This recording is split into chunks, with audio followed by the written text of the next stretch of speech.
সম্মানিত শিক্ষক, শিক্ষিকা এবং শিক্ষার্থীবৃন্দ, অস্বীকার করার নিশ্চয়ই উপায় নেই, প্রযুক্তিগত উৎকর্ষতার এই চলমান সময় শিক্ষা ব্যবস্থার আধুনিকরণ অত্যন্ত জরুরি। তবে এটিও মনে রাখা প্রয়োজন, আমি যেই কথাটি সব সময় বলার চেষ্টা করি সব জায়গায়, বিশেষ করে আজকে আমাদের সামনে যে ভবিষ্যৎ বাংলাদেশ বসে আছে তাদেরকে যখন পাই, এই বিষয়টি আমি চেষ্টা করি উল্লেখ করতে। সেটি কি? একজন মানবিক মানুষ হয়ে ওঠার জন্য নৈতিক শিক্ষার বিকল্প নেই। আমি মনে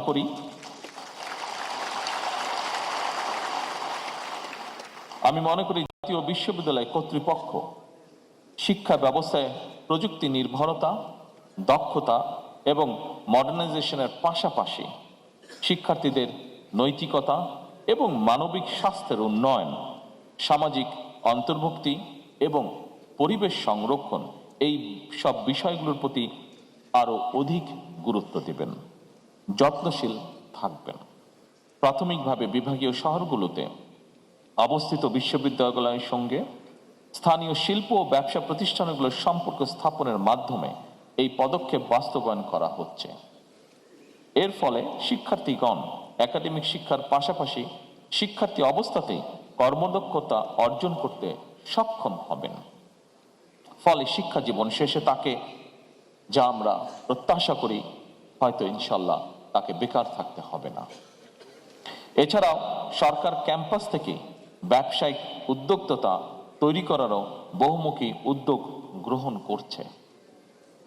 এরই অংশ হিসাবে সরকার কলেজ এবং বিশ্ববিদ্যালয় ইনোভেটিভ বিজনেস আইডিয়া বাণিজ্যিকরণ করতে প্রতিযোগিতামূলক প্রক্রিয়ায় সিড ফান্ডিং বা ইনোভেশন গ্রান্ট প্রদানের সিদ্ধান্ত নিয়েছে।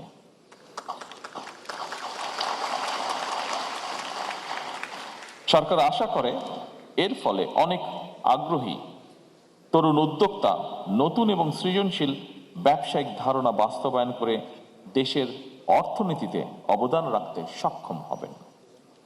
শিক্ষার্থী থাকা অবস্থায় বাস্তব কর্মদক্ষতা অর্জনের ফলে একজন শিক্ষার্থী চাকরির জন্য অপেক্ষা না করে বরং নিজেই একজন উদ্যোক্তা হিসাবে, এন্টারপ্রেনার হিসাবে আরো কয়েকজনের কর্মসংস্থান সৃষ্টি করতে সক্ষম হবেন।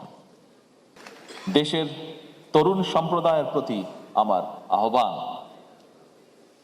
নিজেদেরকে যথাযোগ্যভাবে গড়ে তুলতে পারলে তোমরাই হবে আগামী দিনের সমৃদ্ধ, স্বনির্ভর ও মানবিক বাংলাদেশের নির্মাতা।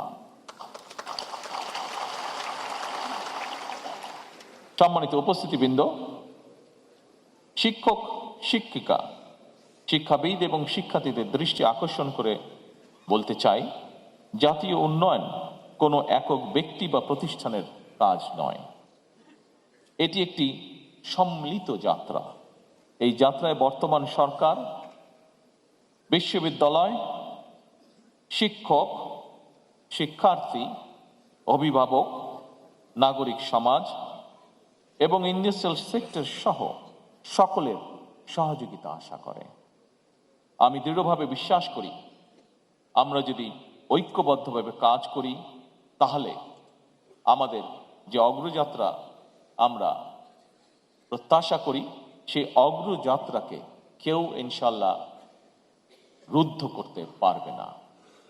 আসুন আমরা সবাই মিলে এমন একটি কর্মমুখী শিক্ষা ব্যবস্থা গড়ে তুলি, যা কিনা শুধু সনদ প্রদান করবে না, বরং দেশে দক্ষ মানব সম্পদ সৃষ্টি করবে, জনসংখ্যাকে জনসম্পদে রূপান্তরিত করবে।